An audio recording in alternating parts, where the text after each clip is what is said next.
আসসালামু আলাইকুম, কেমন আছেন সবাই? আজকে আবার আর একটা দুঃখের ভিডিও নিয়ে আপনাদের সামনে হাজির হয়েছি। একমাত্র বিবাহিত মেয়েরাই জানে যে বিয়ের পর, বিশেষ করে ঈদের দিনটা হয়, ঈদের পরের দিন মেয়েদের হচ্ছে ঈদের দিন, আমার মনে হয় সেই দিনে হয়। তো ঈদের পরের দিন যেহেতু সবাই যাচ্ছে বাবার বাড়িতে, আর আমার মনে হচ্ছে আমি এখন যাচ্ছি আমার ছেলেকে নিয়ে ডক্টরের কাছে, কারণ আমার ছেলের একটু সমস্যা হয়েছে, যার জন্য তাকে ডাক্তার দেখাতে হবে। কারণ আমার ছেলের নাকের একটা সমস্যা হয়েছে, জন্মের 2 বছর পর থেকে এই সমস্যাটা হয়েছে। তো এইটা একটু এমন তেমন কোনো রকম হলেই ডক্টরের কাছে নিয়ে যেতে হয়। তো সত্যি কথাই যে মানুষ আসলে যেটা ভাবে সেটা কখনোই হয় না। আমি এখন ভাবছিলাম যে যাব আমার বাবার বাড়িতে, কিন্তু দেখেন কি হয়ে গেল। এখন আমি আমার ছেলেকে না যাচ্ছি হসপিটালে, কিন্তু কিচ্ছু করার নেই, তবু যেতে হবে।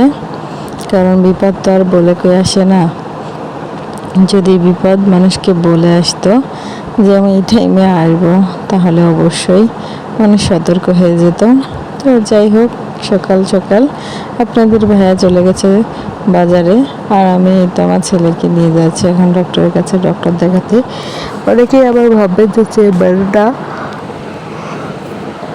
এটা কোনো চেম্বারে দেখায় না, আমরা দেখাই হচ্ছে এমনি আমাদের বাড়ির পাশে যেরকম একটা চেনা পরিচিত হসপিটাল আছে, সেখানে দেখায়। তো সেখানকার ডক্টর দেখালে আমার ছেলে সুস্থ হয়ে যায়। সেখানে ডক্টর আছে একজন, উনি খুব ভালো একজন ডক্টর।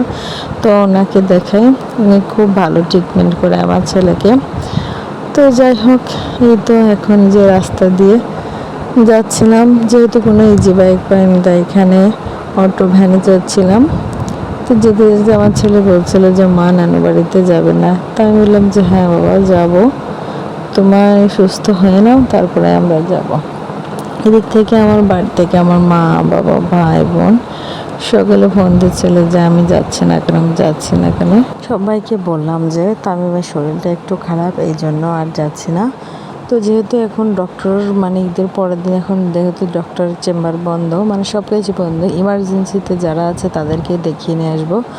তো কি আর বলবো, এই যে রাস্তাতে যাচ্ছিলাম খুব শান্তিতে ছিলাম, আর যে পরিমাণ গরমের যন্ত্রণায় তো খুবই বেহাল অবস্থা। তো যাই হোক, ছেলেকে নিয়ে যাচ্ছিলাম। আর ওই যে দেখেন গাড়ির সামনে তাল, এত পরিমাণ তাল আমার প্রিয়, তাল খেতে মন চাচ্ছিল, কিন্তু কি আর করার, তাল কীভাবে খাবো, গাড়ি তো সামনে, ওখানে তো ওনাকে চেঁচিয়ে ডাকতেও পারবো না। তো বললাম যে আসতে পথে কিনে নিয়ে আসবো। তাল কিন্তু আমার খুবই প্রিয়, এর মাঝে আবার তাল কেটে নিয়ে আনলাম, কেউ কিছু বাজে কথা বলবেন না আবার। তো যাই হোক, গেলাম, অনেকক্ষণই লেগেছে আজকে আমাদের যেতে, যেহেতু হচ্ছে মানে একটু দেরিতে বের হয়েছিলাম, গাড়িও দেরিতে পেয়েছিলাম, গাড়িটাও আস্তে আস্তে গিয়েছে, মানে ওই যে শুরু থেকে লেট তো লেটই। তো হসপিটালে গিয়ে দেখি প্রচুর পরিমাণে ভিড়। ওই দিন আমাদের আসতে সময় লেগেছিল, সকাল 9টায় বাড়ি থেকে বেরিয়েছি, দুপুর 2টায় এসেছি। তো যাই হোক, আমার এই দুঃখের ভিডিওগুলো আপনাদের কাছে কেমন লাগে অবশ্যই কমেন্ট করে জানাবেন, আর আমার ছেলের জন্য দোয়া করবেন যেন সবসময় সুস্থ থাকে। আর এই যে এখানে একটা রিপোর্ট ছিল, সেটাও নিয়ে যাচ্ছিলাম যাতে ডক্টরকে দেখাতে পারি যে আদৌ কী সমস্যা, বেশি না কম। তো এই জন্যই যাচ্ছিলাম।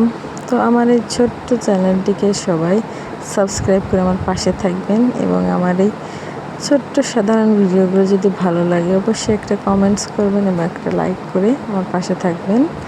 আর আমার ভুল ত্রুটি হলে ক্ষমা সুন্দর দৃষ্টিতে দেখবেন, কারণ আমি তো প্রফেশনাল কন্টেন্ট ক্রিয়েটর নই, আমি ছোটোখাটো সাধারণ মধ্যবিত্ত একজন ভিডিও ক্রিয়েটর।